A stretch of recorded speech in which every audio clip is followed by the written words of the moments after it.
Hello everyone, Light India channelলৈ আপোনালোক সকলোকে স্বাগতম জনাইছো। আশা কৰিছো আপোনালোক সকলোৱে ভালে আছে, ময়ো ভালে আছো। আজি মই আপোনালোকৰ বাবে শিক্ষক দিৱসৰ এখন ভাষণ লৈ আহিছো।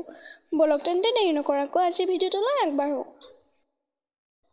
নমস্কাৰ, সন্মানীয় আজিৰ সভাৰ সভাপতি মহোদয়, অধ্যক্ষ মহোদয়, শ্ৰদ্ধাৰ শিক্ষাগুৰুসকল, লগতে মৰমৰ বন্ধু-বান্ধৱী, দাদা বাইদেউ তথা ভণ্টি ভাইটিসকল। পোনপ্ৰথমে মই বিশ্বৰ প্ৰতিগৰাকী শিক্ষক-শিক্ষয়িত্ৰীলৈ শিক্ষক দিৱসৰ আন্তৰিক শুভেচ্ছা জ্ঞাপন কৰিছোঁ। আজি ৫ ছেপ্টেম্বৰ আৰু আমি সকলোৱে আজি শিক্ষক দিৱস উদযাপনৰ বাবে ইয়াত উপস্থিত হৈছোঁ। আজি ডক্টৰ সৰ্বপল্লী ৰাধাকৃষ্ণনৰ ১৩৬তম জন্মবাৰ্ষিকী।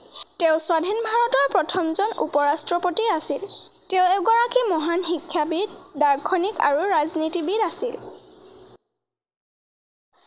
শিক্ষাৰ প্ৰতি থকা তেওঁৰ দৃষ্টিভংগীক স্মৰণ কৰিবলৈ তেওঁৰ সোঁৱৰণত ভাৰতবৰ্ষত এই শিক্ষক দিৱস পালন কৰা হয়। এতিয়া মই আপোনালোকক ক'ব বিচাৰিছোঁ যে আমাৰ দেশত শিক্ষক দিৱস কেতিয়া কেনেকৈ আৰম্ভ হ'ল। ১৯৬২ চনৰ ১৩ মে'ত ডক্টৰ সৰ্বপল্লী ৰাধাকৃষ্ণন ভাৰতৰ দ্বিতীয় ৰাষ্ট্ৰপতি হয়। ১৯৬২ চনত ৰাষ্ট্ৰপতি হিচাপে দায়িত্ব লোৱাৰ পিছত তেওঁৰ ছাত্ৰসকলে তেওঁৰ জন্মদিনটো উদযাপনৰ অনুমতি বিচাৰি অনুৰোধ জনায়। তেওঁ ৫ ছেপ্টেম্বৰ দিনটোক শিক্ষক দিৱস হিচাপে পালন কৰিবলৈ কৈছিল। তেওঁ কৈছিল, মোৰ জন্মদিনটো পৃথককৈ পালন কৰাৰ পৰিৱৰ্তে যদি শিক্ষক দিৱস হিচাপে পালন কৰা হয় তেতিয়া বেছি আনন্দ পাম।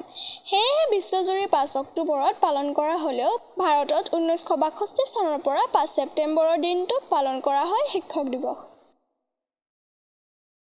আমি এই দিনটোত শিক্ষাগুৰুসকলে সমাজৰ প্ৰতি আগবঢ়োৱা অৱদানক উদযাপন কৰোঁ।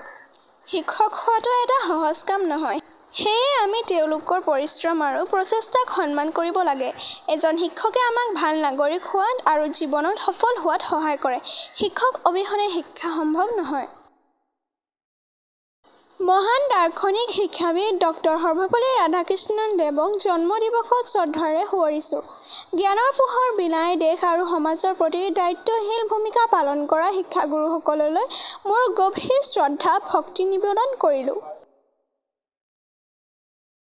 শেষত মই সকলোকে শিক্ষাগুৰুসকলক শ্ৰদ্ধা আৰু সন্মান কৰিবলৈ অনুৰোধ জনাইছোঁ আৰু পুনৰ শিক্ষক দিৱসৰ শুভেচ্ছা জনাই মোৰ বক্তব্য সামৰণি মাৰিলোঁ। ধন্যবাদ। আজি এই ভিডিঅ'টোত ইমানে। আজি এই ভিডিঅ'টো চাই কেনে পালে কমেণ্টত জনাব আৰু যদি ভাল পালে তেন্তে প্লিজ লাইক, শ্বেয়াৰ আৰু ছাবস্ক্ৰাইব কৰি দিব। আজিৰ কাৰণে ইমানে। আকৌ নেক্সট ভিডিঅ'ত লগ পাম। বাই।